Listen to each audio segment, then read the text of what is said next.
Hi, and welcome to another edition of Coach's Corner. We're going to talk Ponca City High School track on this week's show as the Ponca City girls and boys prepare for the state track meet coming up this weekend. And for the Ponca City girls track team, we have, as usual, guests, our girls track coach. First of all, the regional track meet held here in Ponca City this past weekend. Nothing but good things said about that, Coach. Congratulations. Yeah, so we had folks say asked us to even do it next year, and I like, well, we'll try and see how it comes out, but we'll try to do it again next year. That's pretty nice when they ask you a year in advance, isn't it? Yes, it is. I'll let you know you're already doing a good job when people want you to come back and want you to do it again. But Lee, how many kids do we have qualify for the state meet?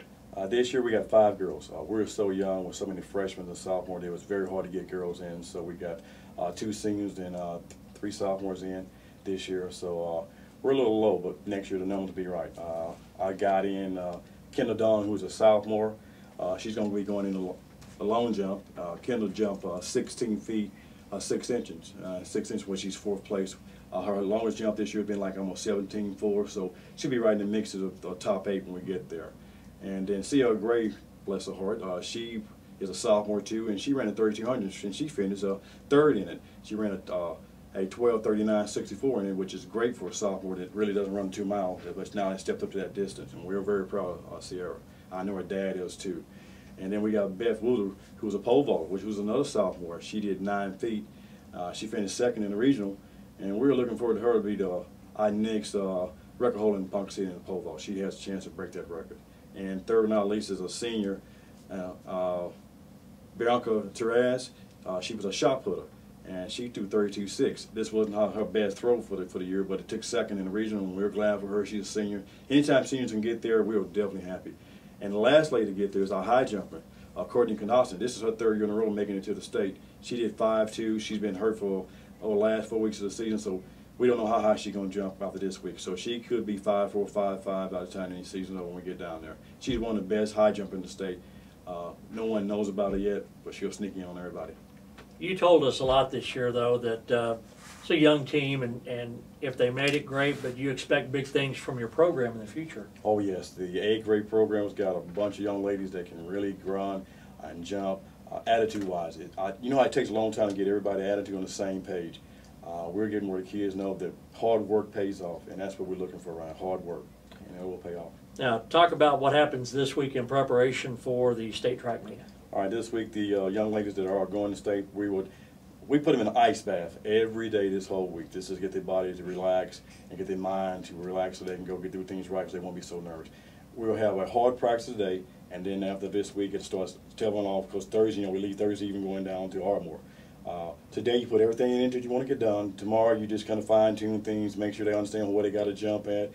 Make sure Sierra has enough time to recover on the 3200 and let them know how hot it's going to be down there, and make sure you get a lot of fluids inside them. That's what this week is about, even with the boys. It's be the same thing we do with the boys.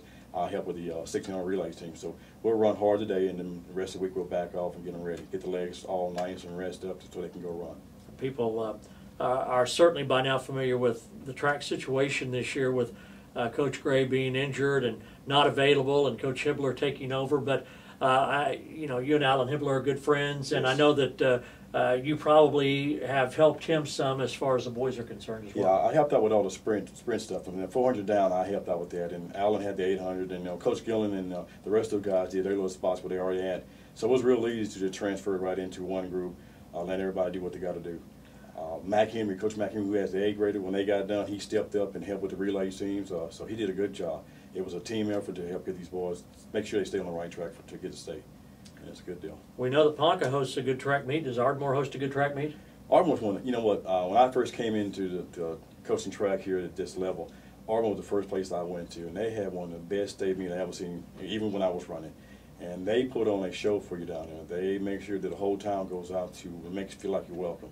And they can't feed good this weekend, but they do a good job. Now, as chaotic as regular season meets and even a regional meet is, the state track meet, I would imagine that you have really got to be on your toes the whole time you're there, listening for announcements. You do, because there is no second call. There's no coach, and you go down and get me in. If you miss, you miss. And that's what we tell the kids.